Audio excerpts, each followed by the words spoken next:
Hey, welcome everybody to Five Pin Universe's podcast number 36. I'm your host Karie Kreutz. We have the normals, the podcast crew, Adam Weber, Tim Wiseman, and Dexter Wiseman. And for his third time in 36 episodes, I think we might have to take a hiatus from this guy, Mitch Davies. You've done a good job of not talking about him lately, too. Yeah, no doubt. He won his third club tour title on the weekend at Neb's Fun World. They had a record number, 184 entries.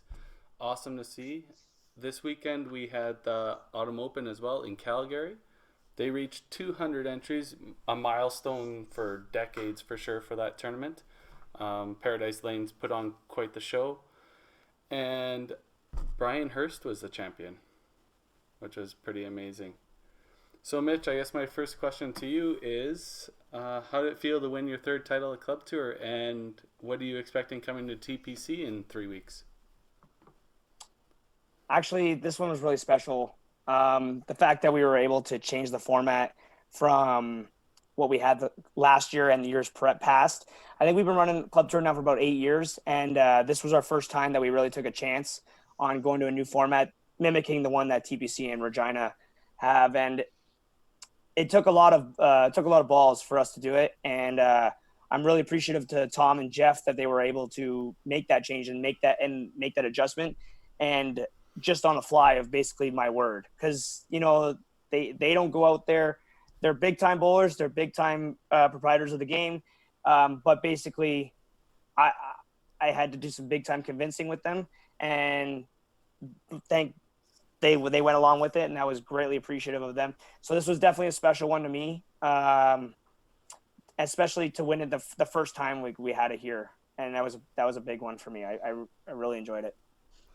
What was the cut at for the 32nd spot or 31st spot? Yeah, the 31st spot was Ryan Cowan. So I think he had 2086. I want to say the number is. I don't know it off by heart. But I know there was a tie at 2096. Jason Davidson and somebody else had it. Oh, John Wilcott. They had a tie at 2096, so I thought there was actually going to be a roll-off, but then John Wilcott actually beat his score in the last shift, so it knocked it down. It knocked it down to Sean Barrow. Sean Barrow was also in the cut already, so it knocked it down again, and then Ryan Cowan got the last spot. And then Jonathan Cowan actually won the consolation, and that was a new factor for our province as well, was doing a consolation. And we had 32 people show up, the 32, for our 3-game qualifier for the consolation. So I was pretty impressed with that too. It was actually pretty good participation all around all weekend, with people playing the side pots, the bakers, and the consolation. It was good. So I think the cut was 2086. I think that was the number. Yeah. That's really good. I know Nebs has been notorious for really good scoring here the last little while. So to see a cut like that seems right on par with kind of the rest of the tournaments out west here as well. So that's yes, it's pretty good.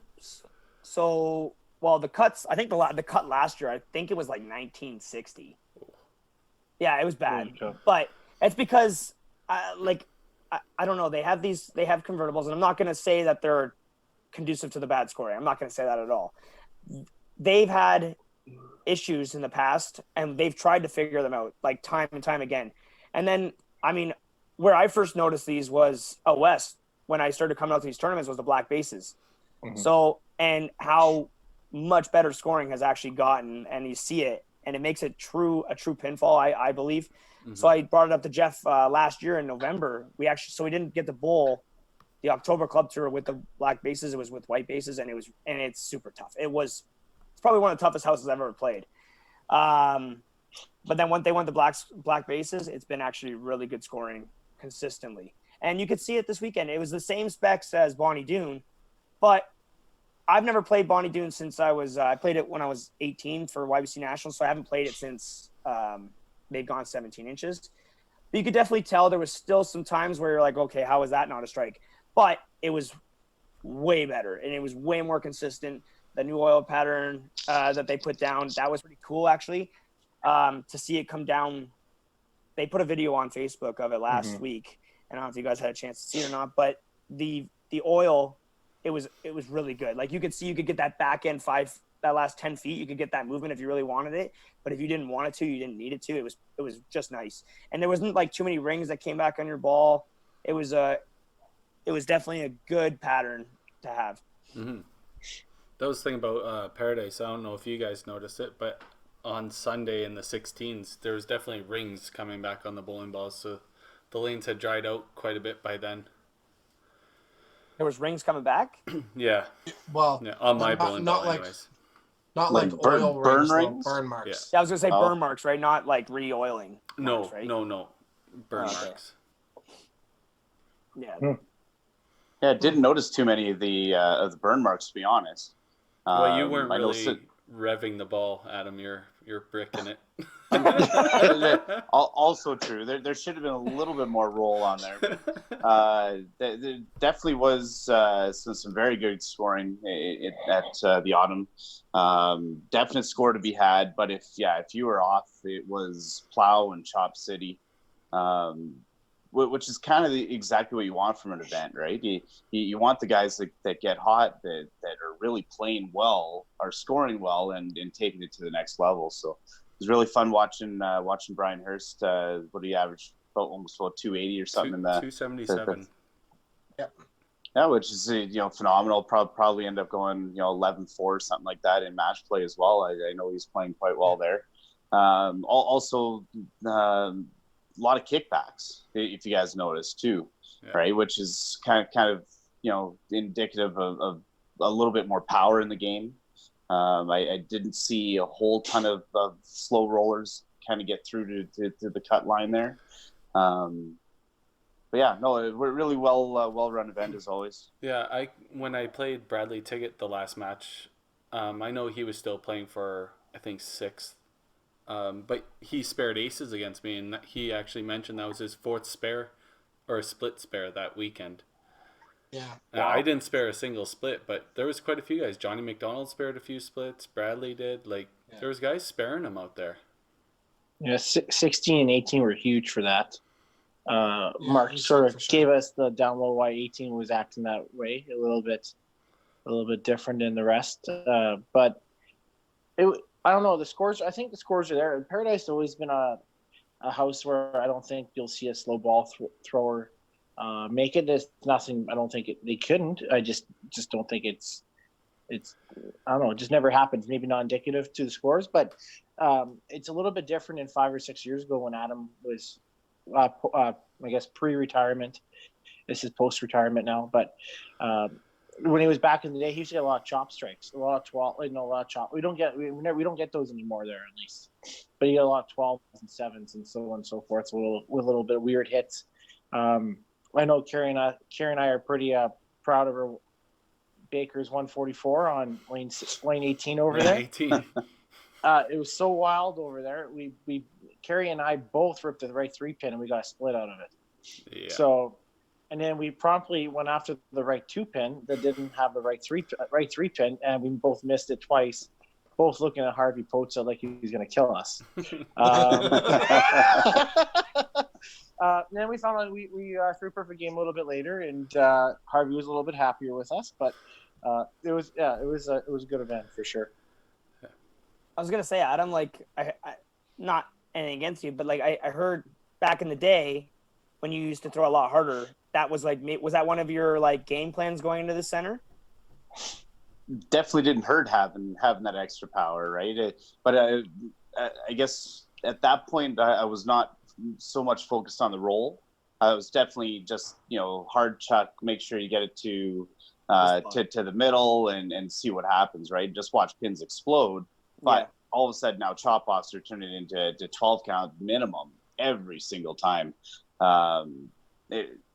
Paradise really hasn't changed in a whole lot, even though everything's changed. But I actually, my personal feeling, I think it's the new bands that are out there, that these pins are absolutely flying, but at the same time they stay down too, right? So I heard a lot of crack strikes that were out there, a lot of thick goes as well. But now you're able to kind of get the best of both worlds. So you almost have to find that kind of tweener speed that will work, well. Well, and they still have white bases too, right? Yes. Yeah. So like the cut was 2094 for 40th, which is obviously great scoring. I think it's just indicative of our bowlers out west. We'll leave that for discussion. But no, I just think, especially earlier in the week, like on Thursday they had their first doubles event, so it was $400 a team, and I averaged 300, and I threw nothing but thick, and everything pushed. That didn't work so much on Sunday, so I think it was just the transition in the lanes, and I didn't figure it out fast enough in order to compete. So. Lanes are breaking down a little bit as well, right? So, just it doesn't quite hold off on that break until the end, and now it's just different fingers on the ball, right? So that's always the biggest thing. There is the fingers. As long as you have good finish on your shot, you're going to be able to carry. Did you guys find that, like, as the weekend went on, that the pins slid more then, or no? Like with a sweeper shot, or no? No, I don't not know. any different. You buried through if you were like thin.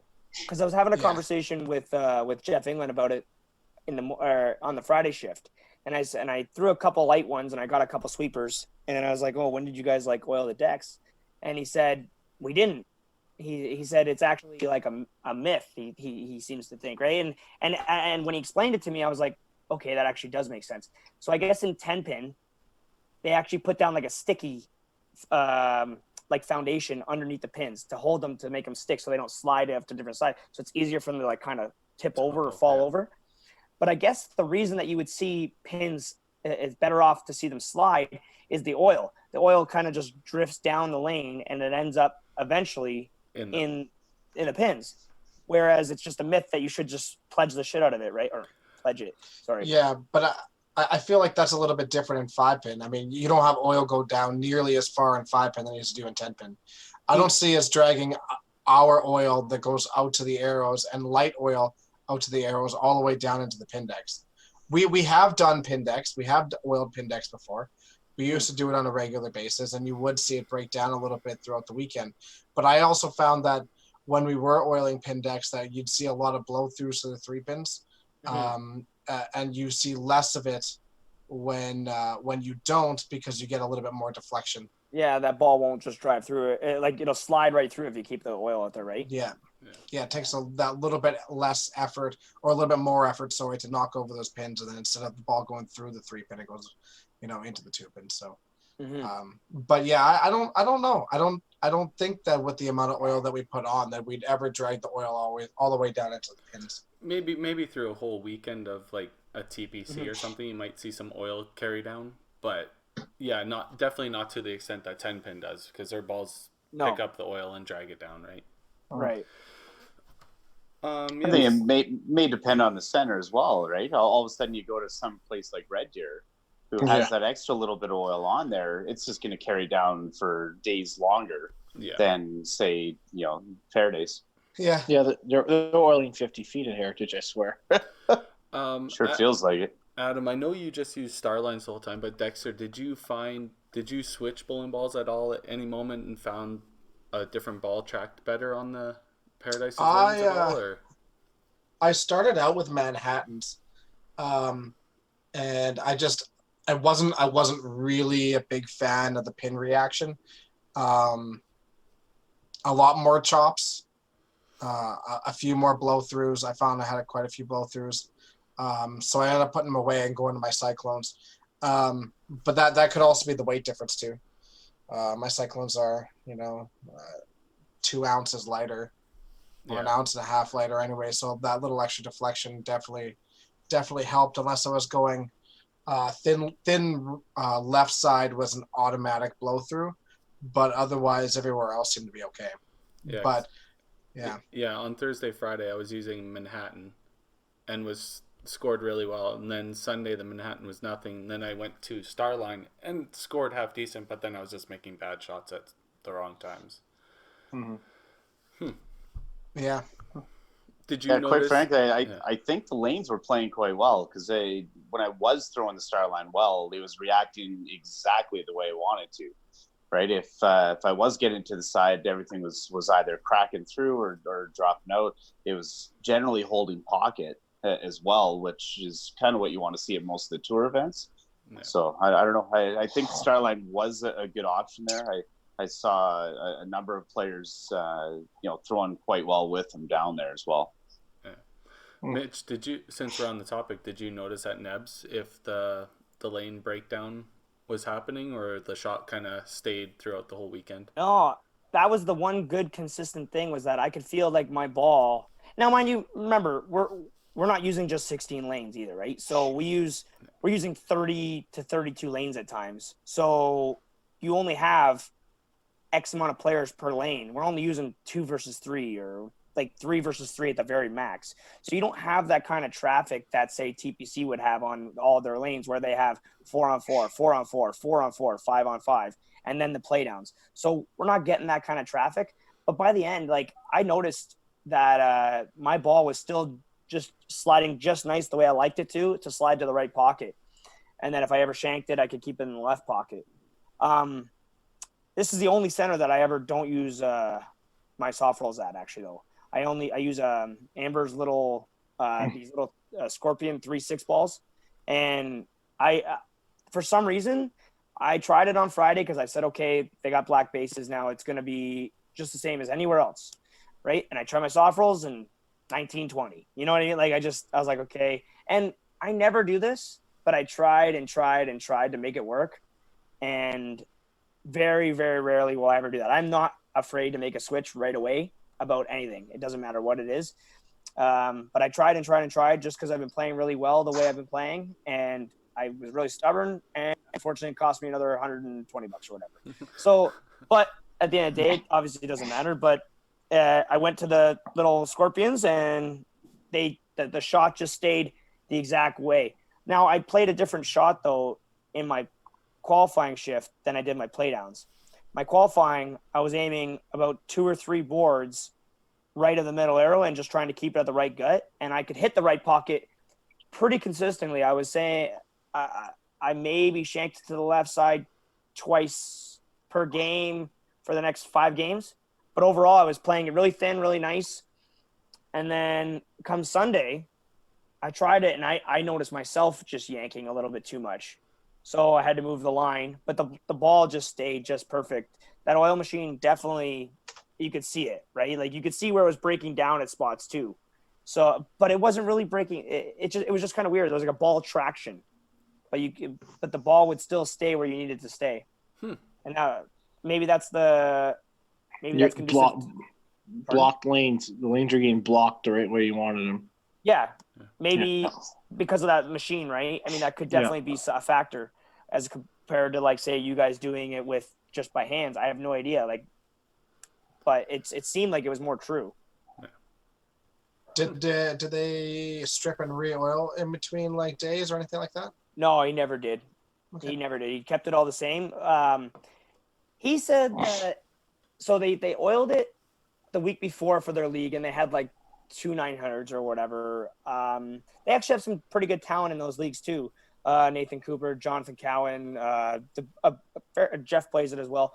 They have some pretty good talent in that league, so they had like 2 900s, and then he didn't dress them for the league on Thursday because he wanted to do them Friday morning and have it like ready all throughout the whole weekend. And he said the high score was 750.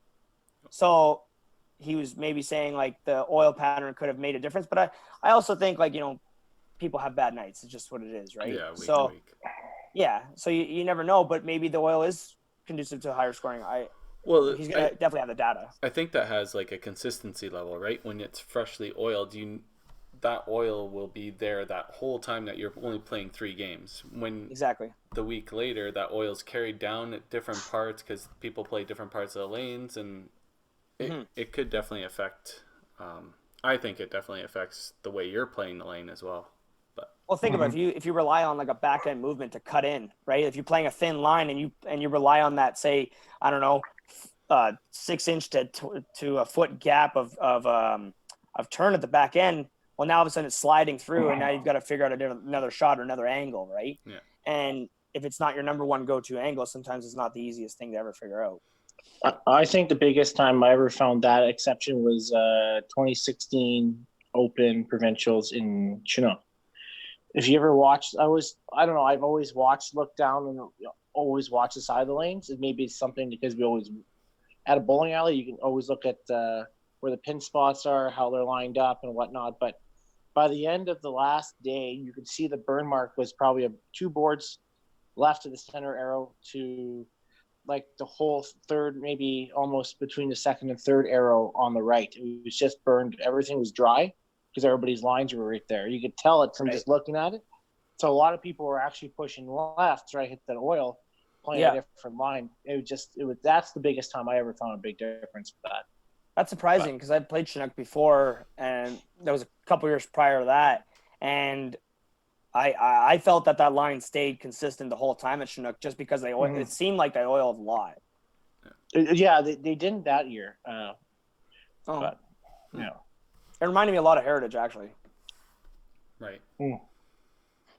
They're notorious for having tons of oil on those lanes down there, though. Yep. Always have, always will. Can't change your mindset. We'll find out this weekend. Very true.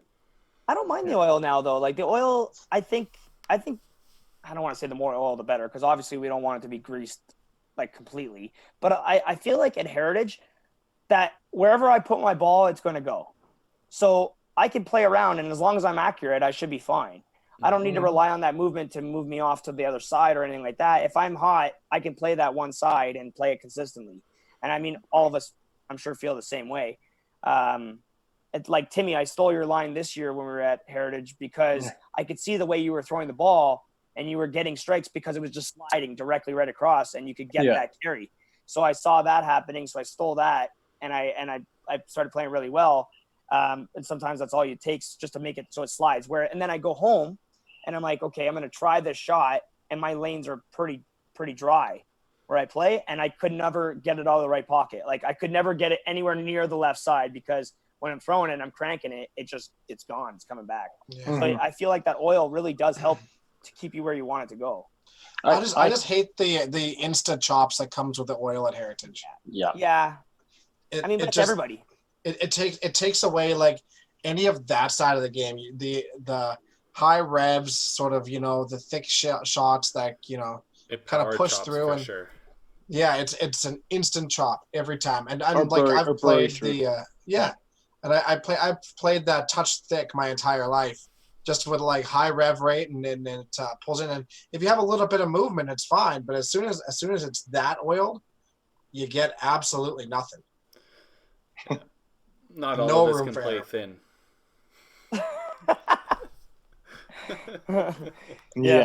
Thin sometimes ends up with a 3-pin, so whatever.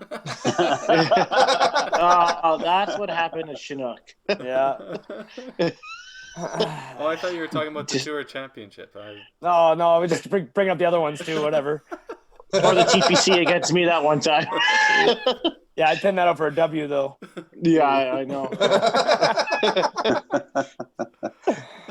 Well, speaking of the tournament weekend, I know the podcast crew had a beer bet going. And if I remember correctly, Tim, you chose Mark Goulet and myself. Karie, you chose Dougie Brock and Mikey Wist. Dex, Robert McDougall and Danny Bear, and then I had Cody Lakecox and Tyler Titkin. And I believe the winner-loser, I guess, was you, Dex, care of Mr. McDougall. In all fairness, we thought McDougall didn't play, so we went over that list like 4 times, but we couldn't find him on the list. So turns out he was 105, which was only 20 spots higher than Tyler. So it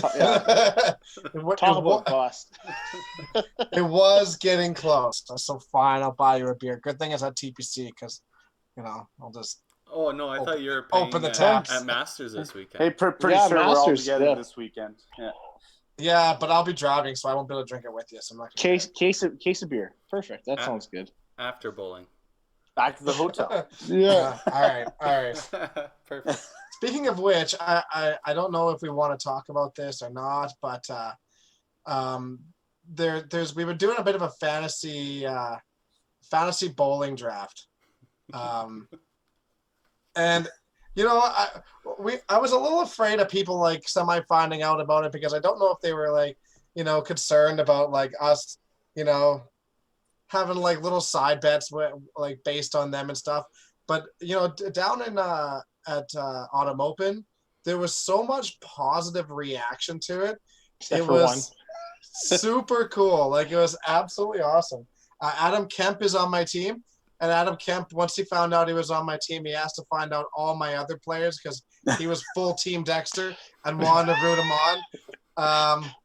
Rich Weber, Adam's brother, wasn't going to be playing TPC, and it sounds like he's coming up because he doesn't want to end up on Tim's bench. So no. Aaron's going to drop him. Aaron was going to drop him. Oh, is that what it was? Yeah. So just so the audience knows, if the CRA is listening, we just bet for pennies and peanuts. There's no cash being. It's the odd beer. Yeah, exactly. Best part is, it turns out there's like 16 other fantasy drafts going on behind the scenes. Yeah, there was a lot going on. We're not the only ones.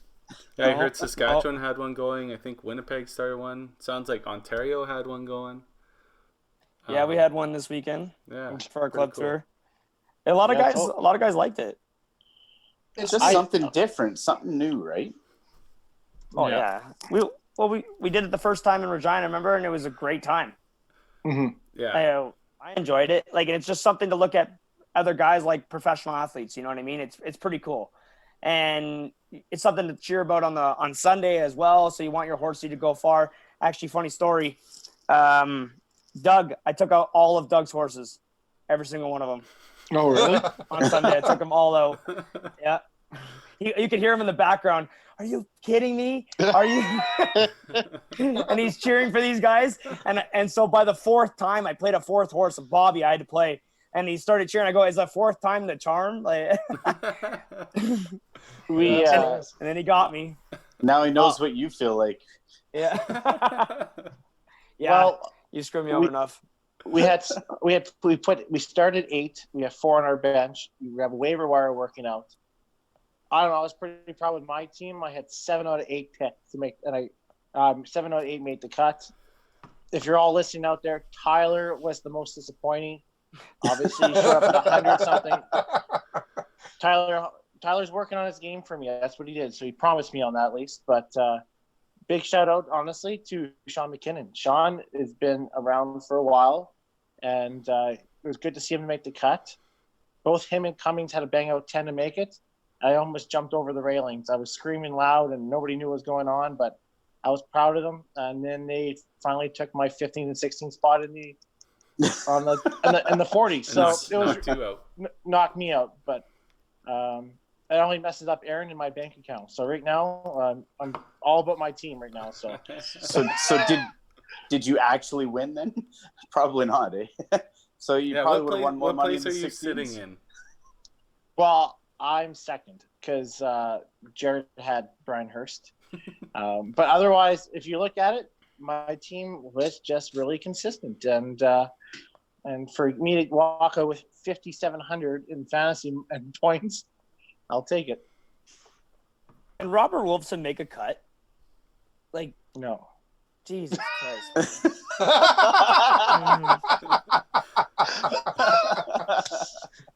Jesus Christ, man. Just make one already, please, so you can make me some money. But just so you know, like you said, it's not really – Paradise Lanes really isn't conducive to that slower rolling ball, so you should have known that, Robbie. I'm behind the 8 ball here. I haven't been there. I'm behind the 8 ball.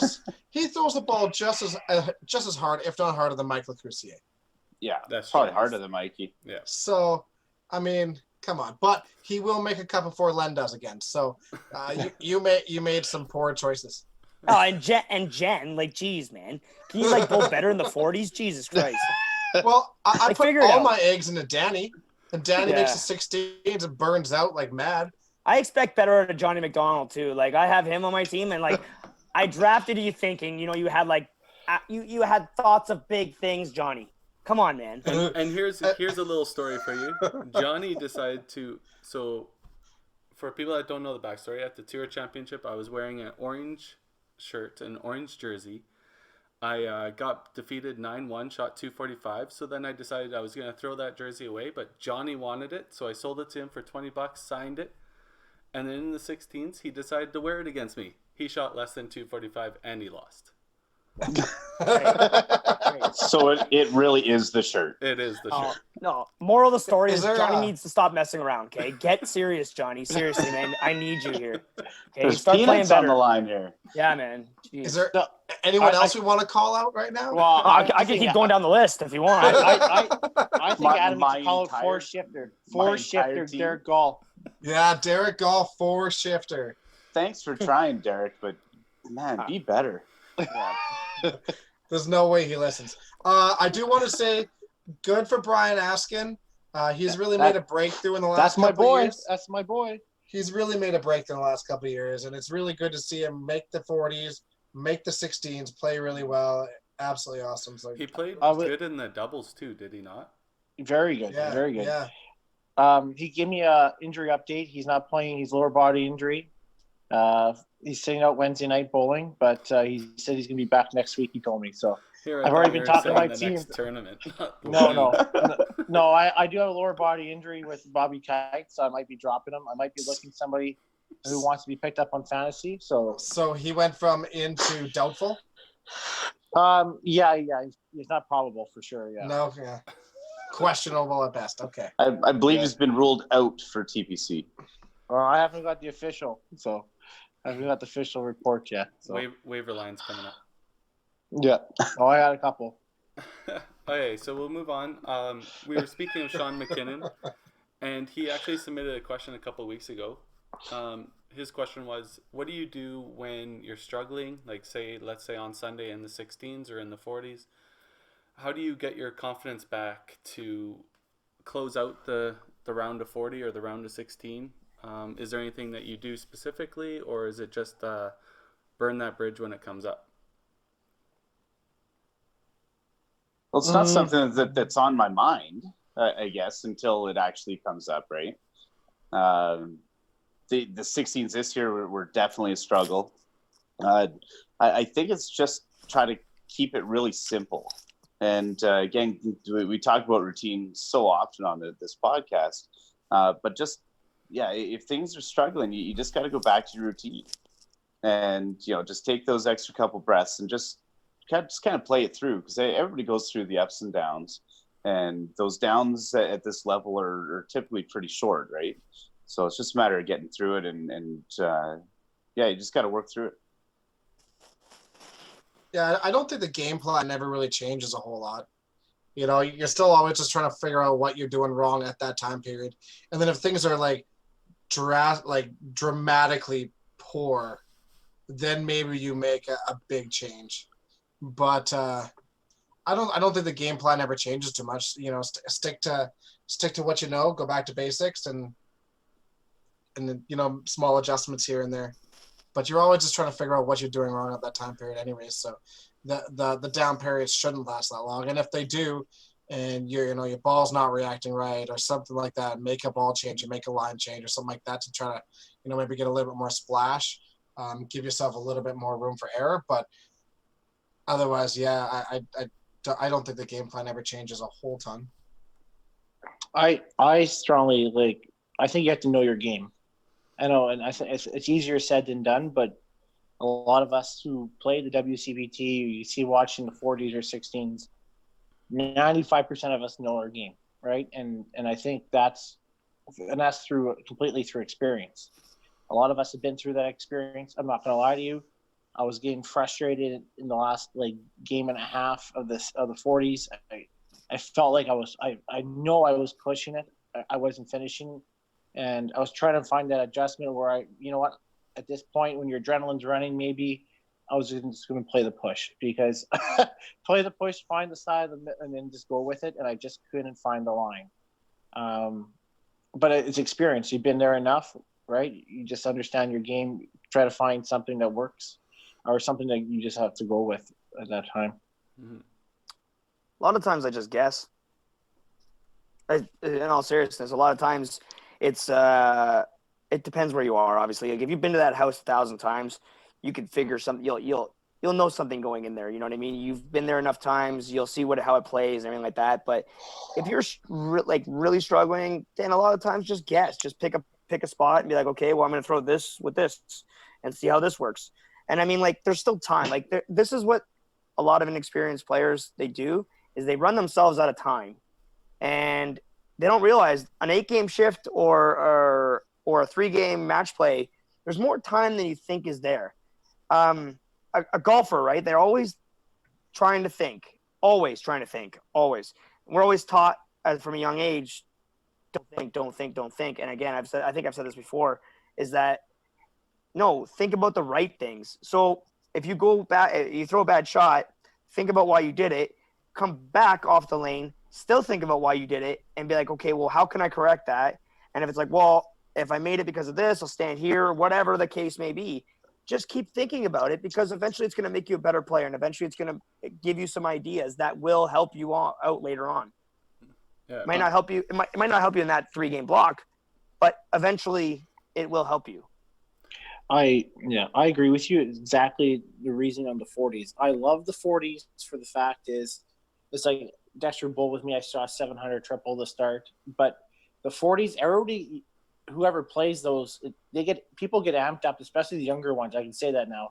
They get amped up game 1, game 2, game 3, game 4, and it's just, you know what? You just play your game. You have plenty of time to come back. And it was the first time I made the 40s, didn't make the 16s because I just played my game usually, and you end up making it anyways because there's always going to be highs and lows, and if the lows are lower than most, or for those people, they're going to drop, right? And that's where I totally agree with you, Mitch.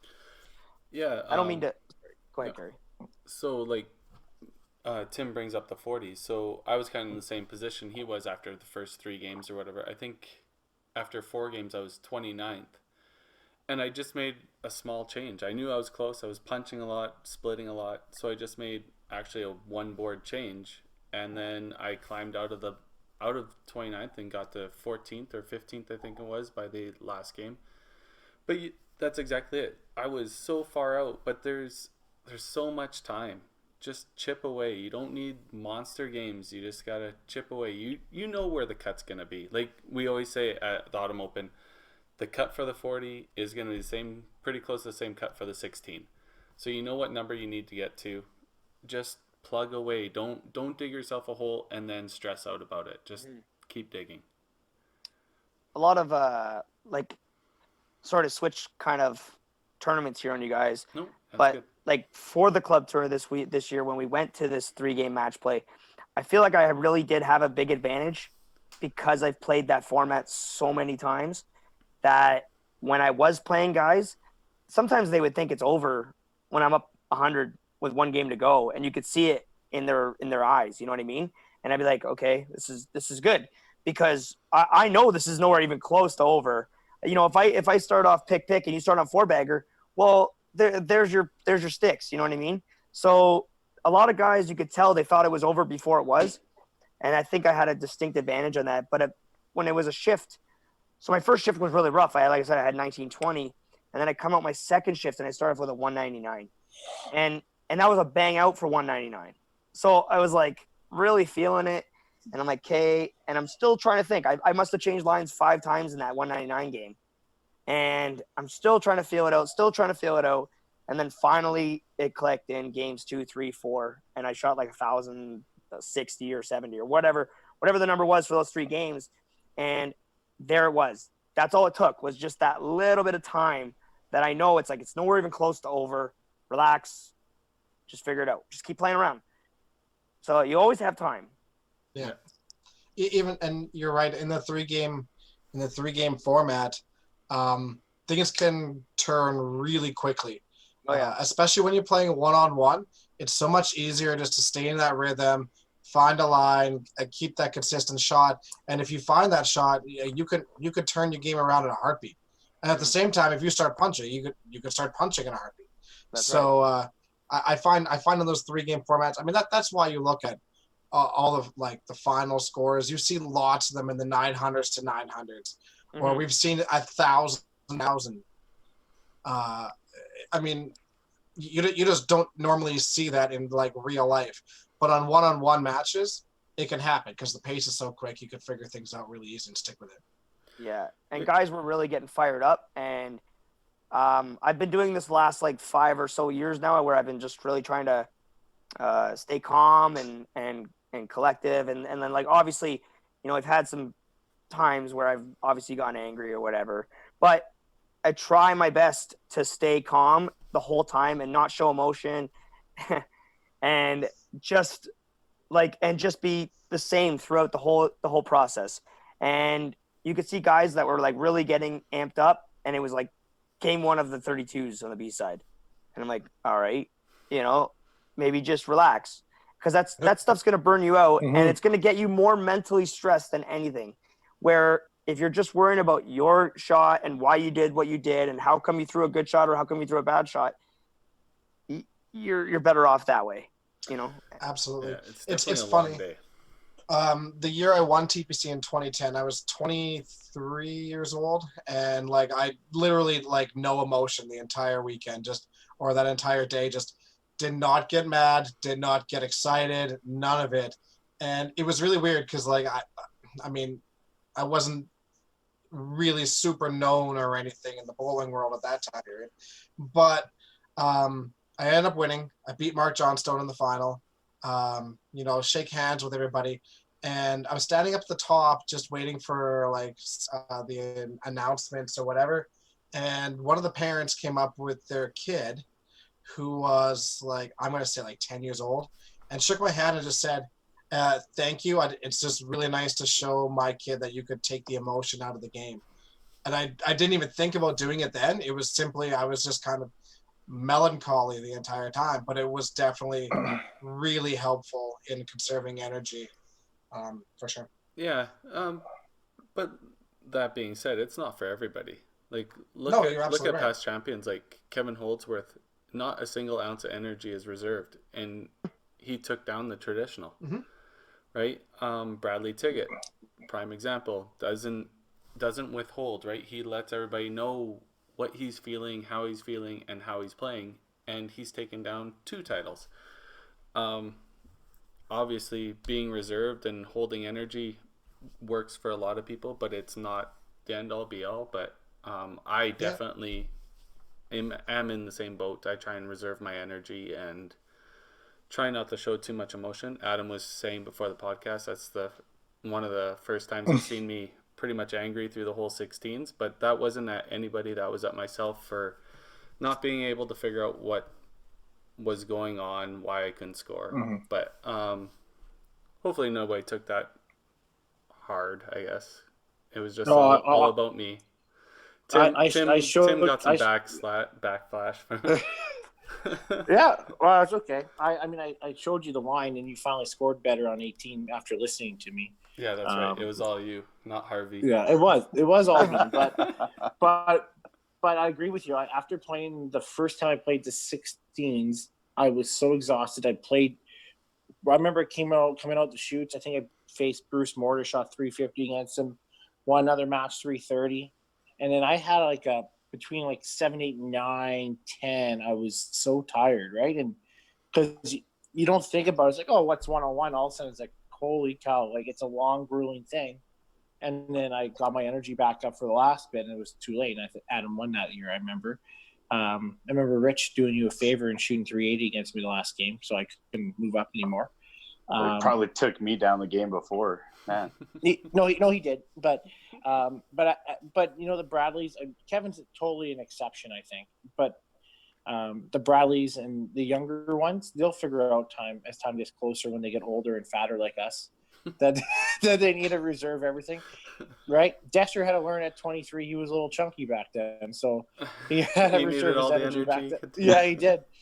He was a little poo bear. The hot dogs really helped me through it, honestly. Yeah, he was hibernating everything. That was December when it happened. So, yeah, we've talked about bowling school a few times throughout the podcast, and I definitely remember one thing that definitely stuck out with me is we did a questionnaire. We all did a questionnaire, And one of the questions was simply, at what energy level do you perform the best at?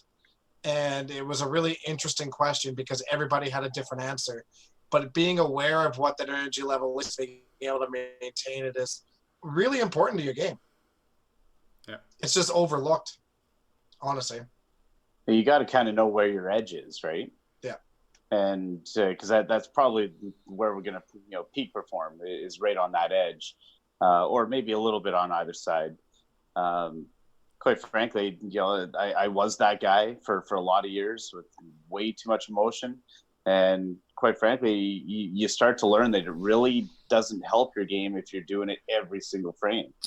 You find moments to kind of pump yourself up or you pump your team up. Hell, you can even pump up your lane in a qualifying or something like that when you and a buddy or two are trying to qualify and you're trying to pump each other up type thing. It's just not needed every single shot. But again, it's kind of personal preference, and each player is going to have to learn what works best for them. I learned that I don't need it anymore. Yeah, you're pretty amped up game 4 of the finals, I tell you. He had given up already at that moment. I haven't seen a pouty walk in so long. It was just. I saw it last year at the same time with him, and then I had the same conversation with him I had him this year. You're being an idiot. Stop. Oh, I'm so bad. I'm so bad. Yeah. And then you shoot like 320 or 330 at me and same typical crap. It's funny you bring that up because Victor and Adam were playing absolutely horrendous. And I played both of them at the end of my whole 15 games, and they both stomped me. Oh, yeah. But Victor's a class act, though. There's a difference. He felt bad about it. Adam didn't. me and Karie, it's like game 13 or game 14. We're like, you got a coin? No. Like, do you have a coin? No. I don't really care. Just go. At that point, we were pretty much done, right? Yeah. And in all fairness, Victor was a different guy on the weekend. He was doing shots and everything. So shots of Gatorade. G2, the hard stuff. Yeah. The one consolation is I did take on both Dex and Karie and Victor and Derek and crushed all of them. So those were your only 4 wins, eh? I think I might have had one more in there. Glardy. I think I had Glardy as well. Actually, I watched that match earlier today. Yeah. I was at work and I watched Adam versus Dwayne. I was actually good that match. Yeah, you actually destroyed him. Oh, that was my horse. You're welcome. Isn't that always the way though? Isn't that always the way that like you a top player and they're playing bad and then you go to play them and you're like, oh, here we go. Yeah. Yep. Isn't that always the way? I said it right to him. I was like, yeah, you're terrible. Here we go. Double. Yep. Here we go. Oh, I haven't thrown a strike in games. Well, in all fairness, I think I had like an 860 quad or something before that game. So 198, 251, 170, 256. So that's like, that's 860. Yeah. Something like that. Thank you. I remember. Sorry, go ahead, Adam. No, go ahead, Mitch. I remember I played Greg at TPC the year I broke my hand. And, and I said to Greg, I'm like, I don't know if I'm going to make it through this game. He's like, dude, you're probably going to shoot 900 at me. And I shot 950. Well, you can't overgrip it. No, well, palm, like, I guess I can't see it, but. Yeah. Do you guys notice or do you feel a difference when, like, say you do come up against somebody that you expect to be a really tough match, or because everybody that makes the 16s or let's say makes it through the first round of 32s at these big tournaments, they all should be very hard matches. They should be equal matches. But do you guys step it up against somebody that you want to beat or that you expect to be tough, or is it kind of the same across everybody you play against? I am more worried about the people that are just making their first cuts or whatnot, because they have nothing to lose. They go out there and just shoot bombs, right? There's difference because, I mean, I think all of us have played enough events. People like, you know what, they're pretty good bowlers. They're around a lot, right? They have experience, and then they face us, and it's like, I think there's more pressure on us to follow through and play well. I think more than anything. There's only one guy. There's only one guy that I know that I'll never be able to beat, and it's Greg in Timmins.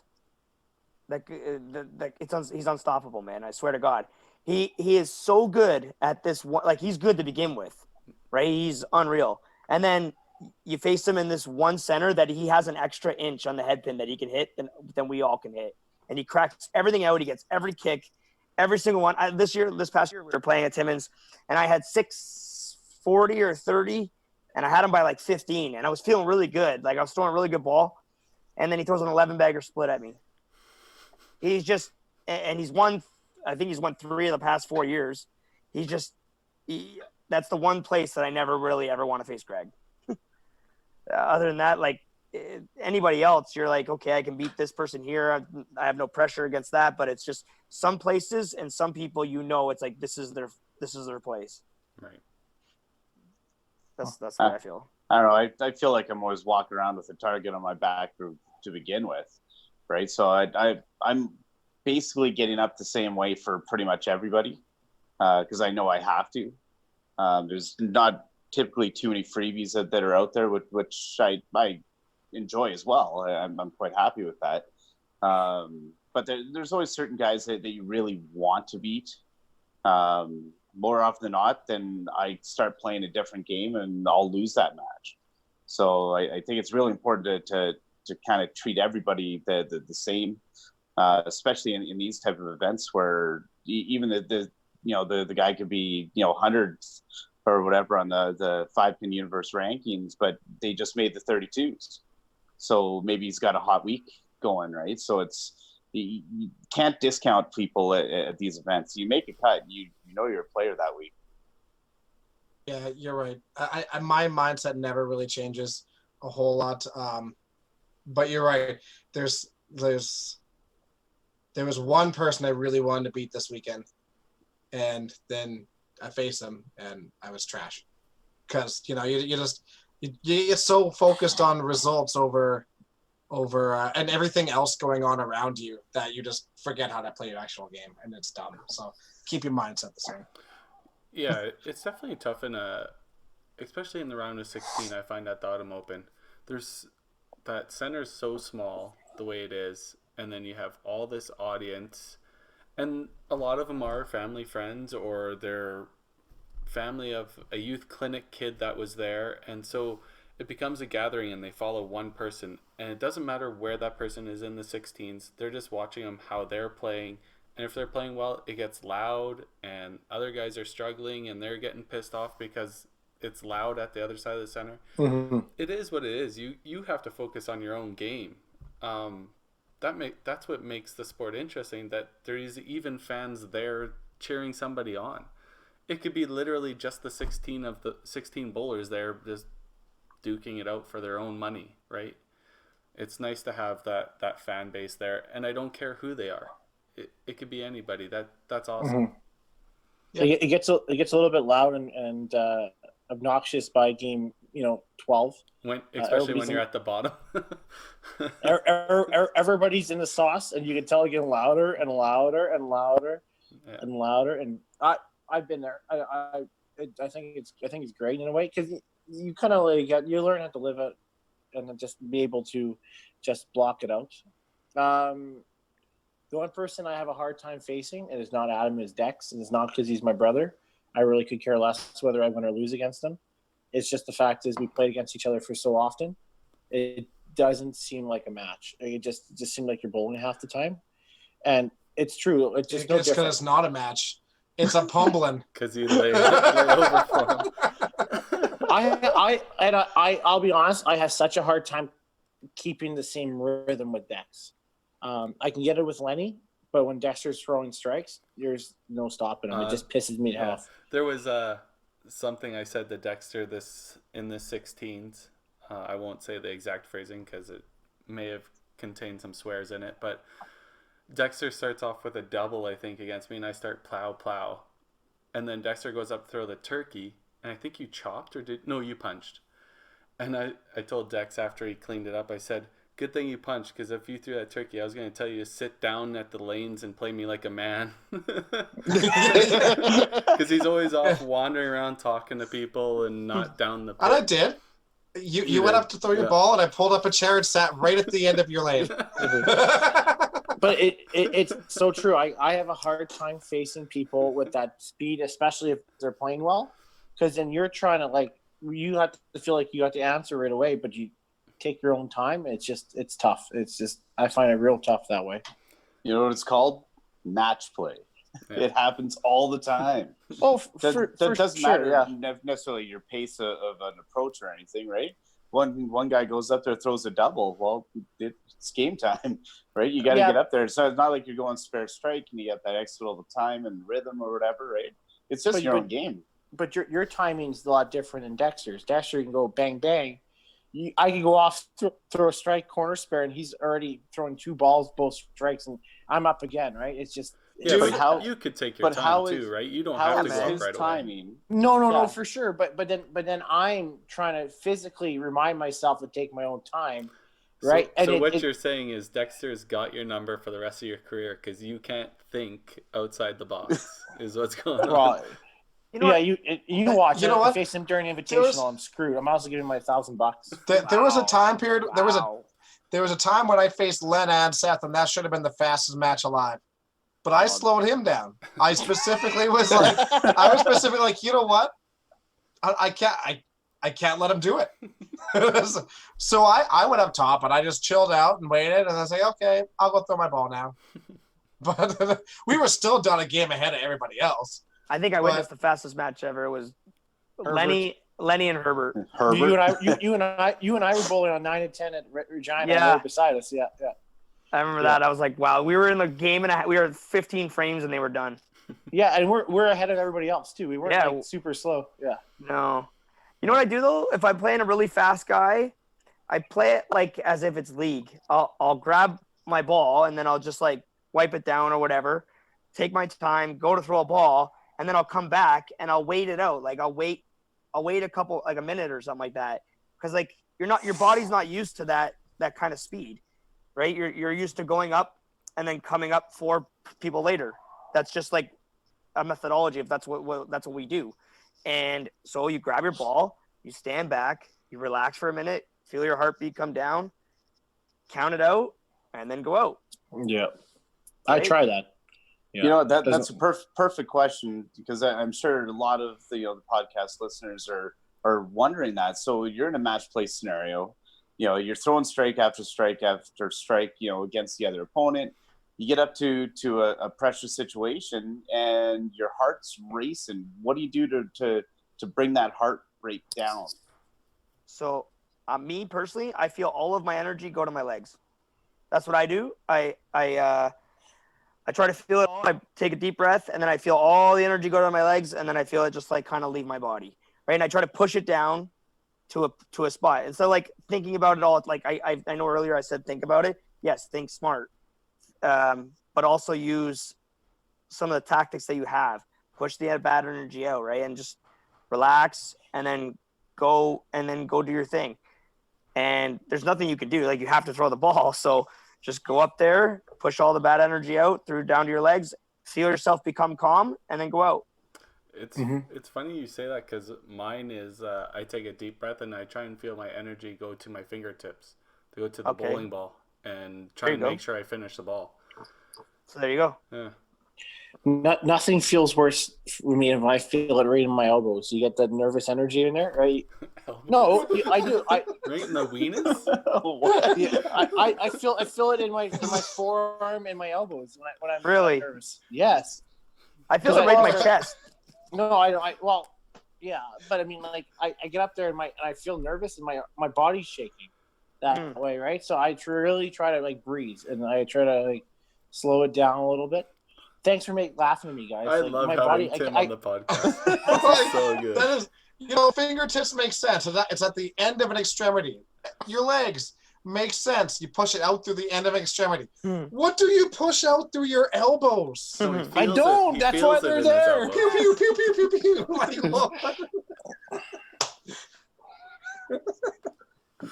Oh, man. Podcast listeners, don't beat these people. They're bullies. All I know is there's a meme coming out with an elbow for sure. Yeah. Yeah, you're gonna throw out the people's elbow. Is that your move? Well, that's what Hey. Mitch looks like right now. There was enough memes this weekend, okay? I don't know. They're pretty good. Really I Don't think swallow okay. Mitch. I think my favorite thing out of everything this weekend for memes, social media, all of that stuff, I think that my absolute favorite post from all of it came from Jeff Young's wife. No, at England. Oh, sorry, Jeff England's wife. Oh yeah, that was hilarious. Not proud. Absolutely savage and fantastic. I'm gonna try to find this here really Yeah, please quick. quote it for our audience. A quote from Emily England. Just want to point out that Jeff England has thrown the most possible games so far this weekend and is still going for spot number 32 tonight. Hashtag not proud. Relationship goals right there. Oh, it was quite funny. I hope he took it well. It was really good. Oh, I think Jeff really wanted to bowl on Sunday. You know, he really wanted to bowl that badly on Sunday. Yeah. And you could tell, like, when he went up for the triple shift, I couldn't believe it. I was like, Jeff, you don't even play 2 shifts normally when we play club tour. Like, he'll play, like, 1 on Saturday, and then he'll run it on Sunday. And I was like, holy crap, you're going out there again. Good for you, man. That's awesome. Yeah, you could just tell, like, his mind's not all there. You know what I mean? Like, you could tell he's doing this, that, and the other thing. You got Nebs, you got the construction, you've got people coming over to you to ask you whatever question about the tournament, and I try to help him out best I can. Just Jeff is that's just Jeff, right? He has that certain personality about him, and he's a unreal guy, awesome guy. He gave me and Greg the card for the arcade, so we went into the arcade for like an hour and a half, and we just like played a whole bunch of games and whatever. Like, Jeff's just a overall great guy. So, but yeah, that was quite funny when Emily was just watching him go out there for the last shit. just rips him apart after a hard weekend already. Well, the thing is, he left her with all like the side pot stuff and everything all to do by herself. Oh, it was quite funny when he went to go bowl. Yeah. for everybody but him, eh? Yeah. Yeah. Well, and that's one thing that I think is even more impressive about your win. You were pushing that event as hard as absolutely anybody. So your direct involvement, and I see it with all 3 of these guys, especially TPC with the Weisbergs, and obviously Karie with the WCBT 5 Universe side of it. There's so much else going on around the event that's not bowling related. So for you guys to be able to actually keep that focus on there, it's so impressive. And the size of that key, more for your ego than your hands. Yes. It's what a cool idea. What a cool concept for a trophy there. Tom's a mastermind, man. He's awesome. He comes up with all the stuff they made. So they made, I think, a couple of them. They're gonna probably do it every year. But yeah, like overall, Adam, I just want to see a good event in our province. Like, and I know like the capabilities are there. Like the players that we have is crazy. Like I said, we had six full zones that did not send 1 player to this. So it's just, and we had 184 entries, and we didn't have a player from Ottawa come. I think Matt Leonard, but I think he lives in Quebec now. So we didn't have one player. Pardon? Luke St. George was there, was he? Yeah. So I think, he's Ottawa. He's Ottawa. I'm sorry. So yeah, I think he came with the Quebec guys, but he is Ottawa. But like it seemed like there wasn't any. There was none from Bay of Quinte. There was like 1 from Windsor. There was like it's just, and I hate to like throw out zones and call them out. I'm not trying to do that. I'm just saying like we've only scratched the surface of what we could possibly have, and I really do just want to see it be the best event that we could possibly have, and I truly mean that. Like, I'm not here to just like line my pocketbooks or anything. You're not going to win every tournament. It doesn't work like that. We all know that. I just want to see it be a really good event and maybe have a second really good event throughout the year for our province and like get people back into bowling, just like you guys are trying to accomplish. Because yeah. I don't make any money off this. You know what I mean? Like, I know if you win the tournament, I know if you win the tournament, yeah, sure, great. But I don't own a center. You know what I mean? Like Tim and Dex, they own a center. They directly benefit from having a good tournament, which is what's really good for you to see you guys pushing this. You directly benefit, and that's a good thing for the game. That's a really good thing. But me personally, I only benefit based on how well I perform. I just want to see people show up. Mm-hmm. Two things after. Sorry, Karie, you can go ahead. No, that's all right. Go ahead, right, Tim. Two things. I think Dex and I both strongly agree. The reason why we push it is I think our name's on the line, and the last thing you have a failure of a tournament, right? Mm-hmm. I always feel like if we don't maybe have something subpar, that just kind of falls on us, right? And I don't like to have that. And two, so I guess one of our podcast listeners, Mike Greenley, needs to make a show up. If Quinty didn't go, he should show up. You know what? And now that I think about it, there was one guy that showed up, and he had to bail out because he has a heart problem. He's from Bay Quinty. Will Rollison, but he played. He played 4 games or whatever, and then he had to go because he has a heart problem. He actually had a heart attack a couple years ago on the lanes at an open provincials. It was kind of messed up. Oh no! But he had to leave. He was the only Bay Quinty player to play, you know. And Mike Greenley doesn't show up. I don't mean to throw names here. But, he's not throwing out Mike Greenley's name at all. We've called out everybody else already. Why stop now? Yeah, who's Mike Greenley? Yeah, where is he? No, I like Mike. I really do. That has nothing to do with me ill will or anything. I like to see people show up to these events because this is the only events that we're going to have sooner or later, to be brutally honest, and we know that. So, you know, there's these other organizations. We don't know how long they're ever going to be there. I know Masters is self-sustaining. They have their own people, and they have people that are really in love with Masters. They love that, and that's cool. That's awesome. But this is the future of our game is, like cash tournaments. They're the only things that are going to be around one day. So I just hope that people like want to go to those tournaments. Yeah. You know, I just like seeing the best of both worlds. Just have all of them, right? Yeah. But the only thing that works is like these people that play these cash tournaments, it's their own money on the line. They're the ones putting up the cash. They're the ones investing all this money. Yeah, the proprietors are putting up the time of the lanes, and hopefully they're getting enough in food sales, liquor sales to help mitigate their payroll and stuff like that.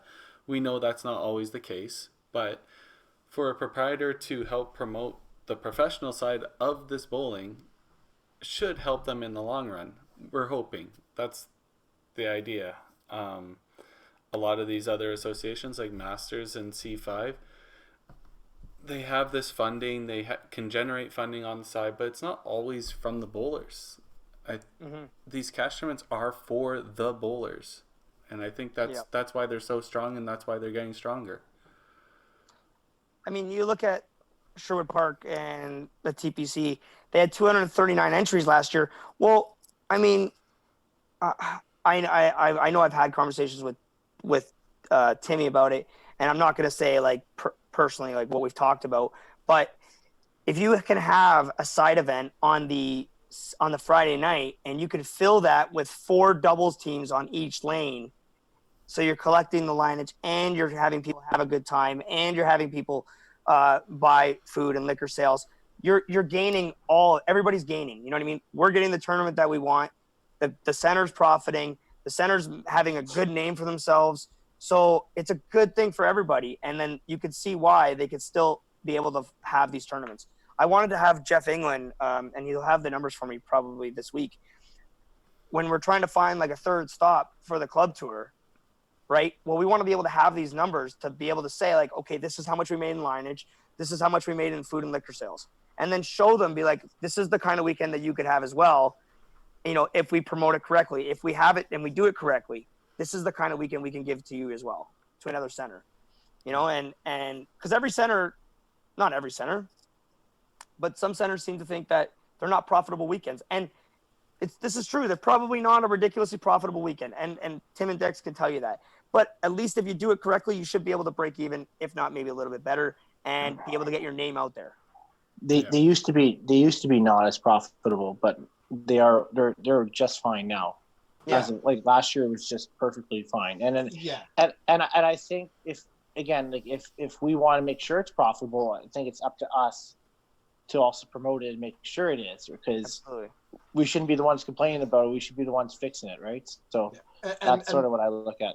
When we're talking about profit, we're talking about potential profit. The biggest problem that these centers have is that, our season runs through high season for all of bowling, right? So that's the biggest time period for open play, birthday parties, all that fun stuff. So that's where you have to try to balance out that potential profit, because in the summer you're losing money. You're losing money every summer, so you have to make as much profit as you can in the winter. So that's the problem. Whereas the first 4 or 5 years, we definitely did not make the money that we would normally make on a weekend, and that's just absolutely honest. Last year was the first year that we definitely made more than we probably would have on a weekend at that time period, which is great. Yeah, it's amazing. It's absolutely that's the amazing. whole goal. The whole end game goal was to be able to have one that you guys are making money and everybody's getting the whole function, right? It's the whole piece of that pie, and that's the goal. So I mean, you guys do it perfectly to a T. You promote it, you show it off, and you do it correctly. So and it all comes together. And it's hard to have conversations sometimes with certain proprietors about that, and because they don't think that it's going to be enough money. But I said if you do it correctly, then you should have no problem making a profit. If you can have 150 people in your bowling alley for 55 straight hours, essentially, you should be able to make some money. Yeah.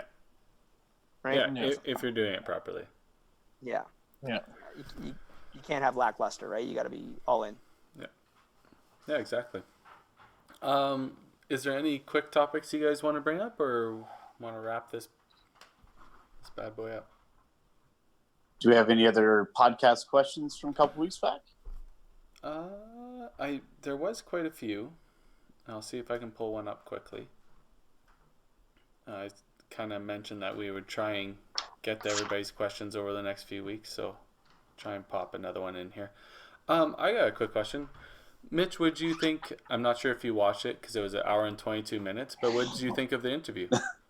I was actually I was gonna say something about 10 minutes ago and I got sidetracked. With Adam, that's the interview you're referring to, right? Yes, correct. Yeah. So Adam, you said that you have like an issue with mental imagery. Yes. And so I watched the first 35 minutes of it while I was at work today. Hopefully, like my boss isn't watching, but I watched the first 35 minutes of it and the mental imagery, and I actually that's one of my main focuses is mental imagery. Seeing the right pocket, seeing behind the pins, seeing 2 or 3 or 4 boards right in the middle, like my standard line, and then I see it, I feel it, and I watch it, and then I see behind the pins, and that's my main starting point. Mm-hmm. And so that's something that I use, a mental imagery. It's not like you see yourself throwing the ball or anything. It's more or less just a direct line. But sometimes it actually gets me into trouble because instead of when I'm focusing on that line and I'm focusing on that path, sometimes I pop up because I'm still focused on behind the pins and I'm still focused farther on than I should be. But yeah, like when you were having the interview, I really did like everything about it. I liked how you guys were asking the right questions. Yeah, Adam, but with the interviews overall, it was very well conducted, and the camera angles, I really like that. And I think it'll definitely be helpful for a lot of younger players too. Like when they're watching this, if they're really into it and they want to figure it out. I know myself at like a younger age, I would have found that, and then I would have listened to it, and I would have been like, okay, this guy's right. This maybe this isn't what I do, but maybe I should try this. And certain aspects, it's definitely going to help some people get better. Mm-hmm. I absolutely love when you talk about mental imagery. That's 100% when I'm playing really well or I'm struggling. That's one thing I really try, and I learned that through Perry Gillam way back when. I don't know, like I talked about before in the podcast. I find a line and it's like a white line, a dark lane. Mm-hmm. I kind of just follow that. Yeah. I also follow I always think about pin splashes when I'm playing really well. Yep. I just visualize pin splashes, and it just positive reinforcement like that. I find it really big. Do you ever envision lasers coming out of your elbows? No, no, I don't think you do, dude. Come on, Timmy, tell me you don't. No, just my 3-7 bowling balls. Yeah. Yeah. Thanks, guys. Thanks. Yeah, I think on the mental imagery side, I think I subconsciously do a little bit of it anyways, right? But I'd like to kind of tap into kind of the next level of it and see if I can kind of train my mind on a couple little things. 'Cause I do see, spots. I do see, lines, as it's coming into the pocket. And I do see those, but it's not as consistent as I would like, I think. Where you kind of get locked in. Even when I get zoned, I don't think I get locked in on that side of it, like the imagery side of it. So I don't know. I think it's something that that my game is missing, something that might be able to take it to another level, and just want to, I just want to see what else is out there for it. Do you see the ball when you throw the ball? Do you watch your ball hit your spot? Sometimes. Yeah, not in the 16s. I very, very, very rarely ever do that. Yes. Never, if ever. I never watch it go over my spot, and that's. I wish I did know how to do that because I think you could simplify a lot of things if you did do that. But a lot of times it's more me just seeing that line, and then when I throw it, I just feel it hit the line. You know what I mean? And that's how I'm using my mental imagery. But if I don't have just a direct point and shoot, man, I don't. When I'm standing over to the far right, I'll feel it going. I'll want it to go in the right pocket. If I'm standing over to the left side, I'll feel it wanting to go in the left pocket. It's just, it's just the certain things that I do. Yeah. I know if I am staring at that spot, my likelihood of finishing my shot to that target goes up exponentially. Yeah. So I definitely it's the goal, I think, but I think once you kind of get 3/4 of the way through the shot and you're about at the release, I think it's just more natural than anything. Yeah. But I think leading into the release, I think it's really important to at least visualize that target or see that target as long as you can. It's definitely so tough, man, because your body wants to do so many different things. Your body wants to move around everywhere, right? You're not in just that one standard spot. It's the same thing with a golfer, right? Like when they hit the ball, they watch the ball or they watch the club hit the ball, whereas we should watch the ball go over the spot. But I mean, I imagine even for professionals, they pull off a little bit too, right? It's just natural. But same thing, we just pull up, we push up, we pull to the side, and there's so many moving parts, right? Your body, your legs, your arms, your back, everything's doing something. So you can't possibly watch it all the time. But if you could, that would be the most beneficial thing for us, right? Mm-hmm. Yeah, exactly. Okay, guys. We'll wrap up the podcast here. We'll save those questions for next week's guest. Thanks, Mitch, for coming on and for the third time. I'm sure Greg DeGrazia will let us know how he feels about that. But, he'll tell us in person, but he won't say anything when he gets on podcast. Yeah, exactly. All right, guys. Thanks for coming on. Thanks, guys. Thank you. Thanks.